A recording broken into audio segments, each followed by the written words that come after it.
Ada seorang orang soleh, Bapak Ibu sekalian, kisah berhubungan dengan keluh kesah kepada Allah.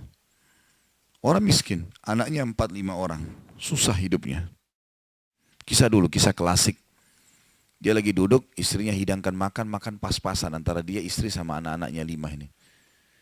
Orang miskin, susah hidupnya. Ada yang ketuk pintu malam-malam. Begitu ketuk pintu, dibuka. Dia suruh istrinya buka. Buka, ternyata orang miskin yang lain minta makanan.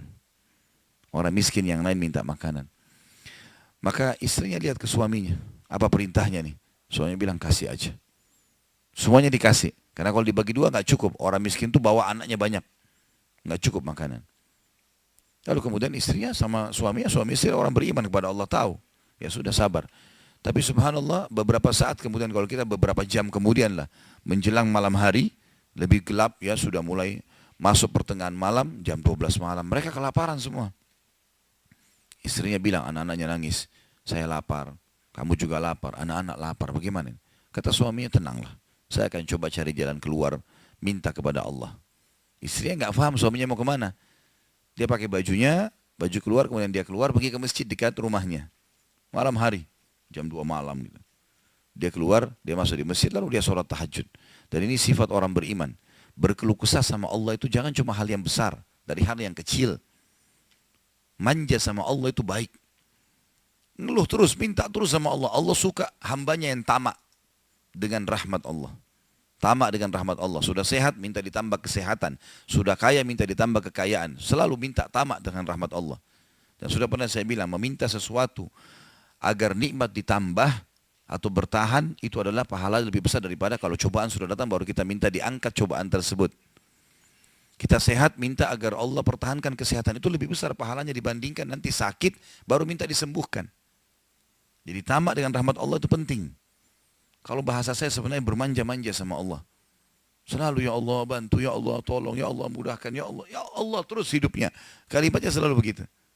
Orang ini masuk ke dalam masjid, dia sholat malam lalu dia minta sama Allah, doanya begitu. Ya Allah, engkau tahu aku kelaparan dengan istriku dan anakku malam ini, maka berilah kami makan. Minta makan sama Allah. Ya. Maka yang terjadi dalam kisah ini dikatakan ada seorang raja, pemimpin wilayah itu, sudah 1 minggu mau taubat. Sudah seminggu mau taubat. Dia tidak tahu harus kemana. Pada malam itu, di mana orang soleh yang miskin ini sedang ibadah, minta tolong kepada Allah dikasih makan.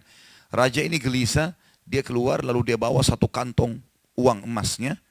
Dia bawa juga sekantong makanan yang terbaik yang dia punya di istananya. Kemudian dia bilang, ya Allah sebagai bentuk taubatku kepadamu, saya akan berikan ini kepada hambamu yang engkau tunjuk. Ya. Lalu kemudian sebagai bentuk juga, saya tidak memilih kecuali engkau yang memilih Allah, saya tidak akan pegang tali kekangan kuda ini. Saya biarkan dia jalan kemana. Akhirnya orang raja ini naik di atas kudanya, dia bawa itu kemudian jalan kudanya. Kudanya mampir di masjid yang ada orang soleh itu. Dia bilang, saya tidak tahu kenapa kuda ini mampir di masjid. Lalu saya turun, saya temukan dalam masjid. Waktu zaman dulu nggak ada lampu, nggak ada penerangan. Cuma dia dengar suara, gelap di masjid. Dia masuk, temukan ada orang ini lagi berkeluh kesah sama Allah. Minta, ya Allah saya sama istri saya kelaparan sama anak-anak, berilah kami makan. Gitu kan. Maka dia bilang, oh, raja ini pun setelah orang itu berdoa, sholat, lalu dipanggil. Dia bilang, saya seorang raja di sini, saya raja di sini, saya sadar bertobat kepada Allah, dan saya dengar doamu, tadi kau minta makanan. Maka ini saya kasih, ini harta saya yang saya niat sedekahkan dengan makanan, ambillah. Dan kalau kau punya masalah lagi, datang ke istana saya, kapan saja. Kira-kira saya mau tanya, Bapak Ibu sekalian, kita jujur menjawab. Kalau seandainya kita di posisi orang ini, kita sudah dapat solusi. Kalau kita sekarang mungkin ada orang kasih kartu nama, nih ya, butuh apa saja, telepon saya. Misal presiden, tidak usah presiden, terlalu tinggi lah. Misal seseorang kita temui orang kaya, ada masalah apa saya telepon ke saya akan bantu. Saya yakin umumnya orang meninggalkan Allah pada saat itu. Udah selesai, dia pikir orang ini sudah bantu, sudah selesai. Tiap hari telepon orang itu, telepon dikasih bantuan. Perhatikan orang soleh ini apa yang dia bilang. Waktu raja itu bilang, kalau ada keperluan apapun datang ke istana saya. Dia bilang, saya demi Allah tidak akan datang kepada anda kalau saya punya masalah. Tapi saya akan datang kepada Allah, Tuhan saya dan Tuhan anda, yang telah mengutus anda datang kepada saya malam ini membawa makanan. Justru kalau ada sudah solusi dari Allah, makin dekat sama Allah. Jangan sudah dikasih lupa ini.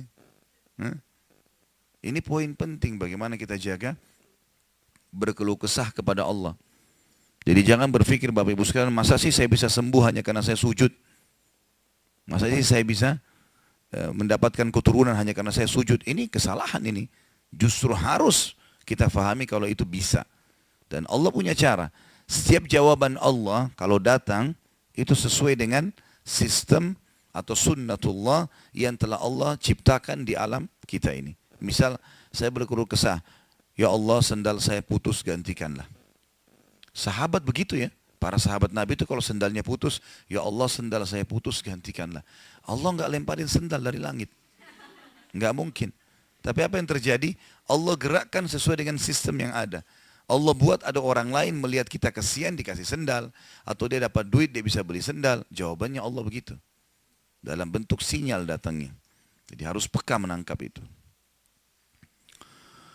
Kemudian selanjutnya, tentu juga yang ini tadi contoh kisah orang yang berkeluh kesah kalau berhubungan dengan cobaan dari Allah ya.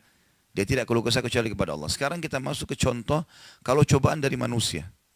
Tadi saya bilang orang digunjing, orang dihina, orang difitnah segala macam. Dia tidak balas kebodohan dengan kebodohan. Jangan pelanggaran dengan pelanggaran. Pasangannya selingkuh, dia juga selingkuh. Dua-dua dosa. Dua-dua dihukum sama Allah. Tidak ada urusan sama kita itu. Tidak ada urusan sama kita. Ya. Maka kisahnya seperti misalnya Abdullah bin Abbas radhiyallahu anhuma pernah lagi jalan dicaci maki oleh seseorang tanpa sebab ini. Datang tiba-tiba caci maki dia. Ibnu Abbas dengarin saja apa yang disampaikan orang itu. Sudah selesai kata Ibnu Abbas, sudah selesai. Dia bilang iya, orang ini kebetulan lihat Ibnu Abbas pakai jubah baru. Ini kamu itu mentang-mentang sahabat Nabi, kamu itu pakai jubah mahal-mahal segala macam. Hasud, orang hasud gitu.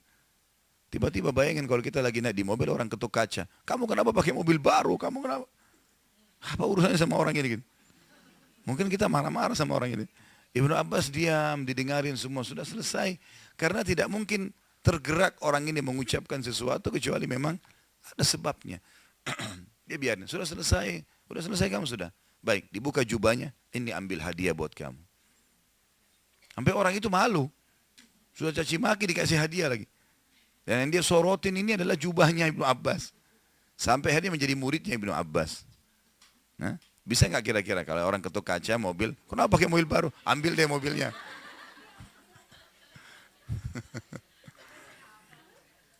Baik, kisah yang lain, Ali bin Husain radhiyallahu anhu. Ini cucu Nabi SAW, anaknya Husain.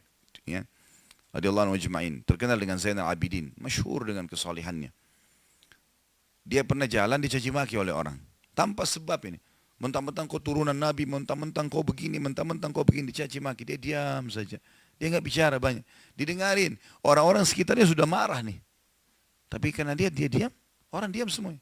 Sampai udah selesai dia bilang, wahai saudaraku, kalau seandainya kamu tahu lebih banyak tentang aku, mungkin kau akan lebih banyak cerita tentang keburukan. Saya ini banyak dengan keburukan, gitu kan? Kemudian dia bilang sama orang di sekitarnya, ada pegang uang, ada bawa duit. Kasih orang ini 1000 dirham. Dan tunjukkan alamat kita. Siapa tahu dia punya hajat. Orang itu jadi tambah malu gitu. Ya. Karena perilaku akhlak yang mulia. Dan ini yang Islam ajarkan kepada kita. Pada saat kita kepancing emosi, kontrol, tenang. Jangan dibalas. Gak ada gunanya itu. Gak ada manfaatnya. Hanya akan merusak kejiwaan kita. Kata-kata jadi kasar, hidup kita jadi tidak tenang. Ya. Tapi kalau kita gunakan teori syar'i ini, kita akan tenang. Tetap bisa makan, tetap bisa tidur, tetap bisa segala-galanya.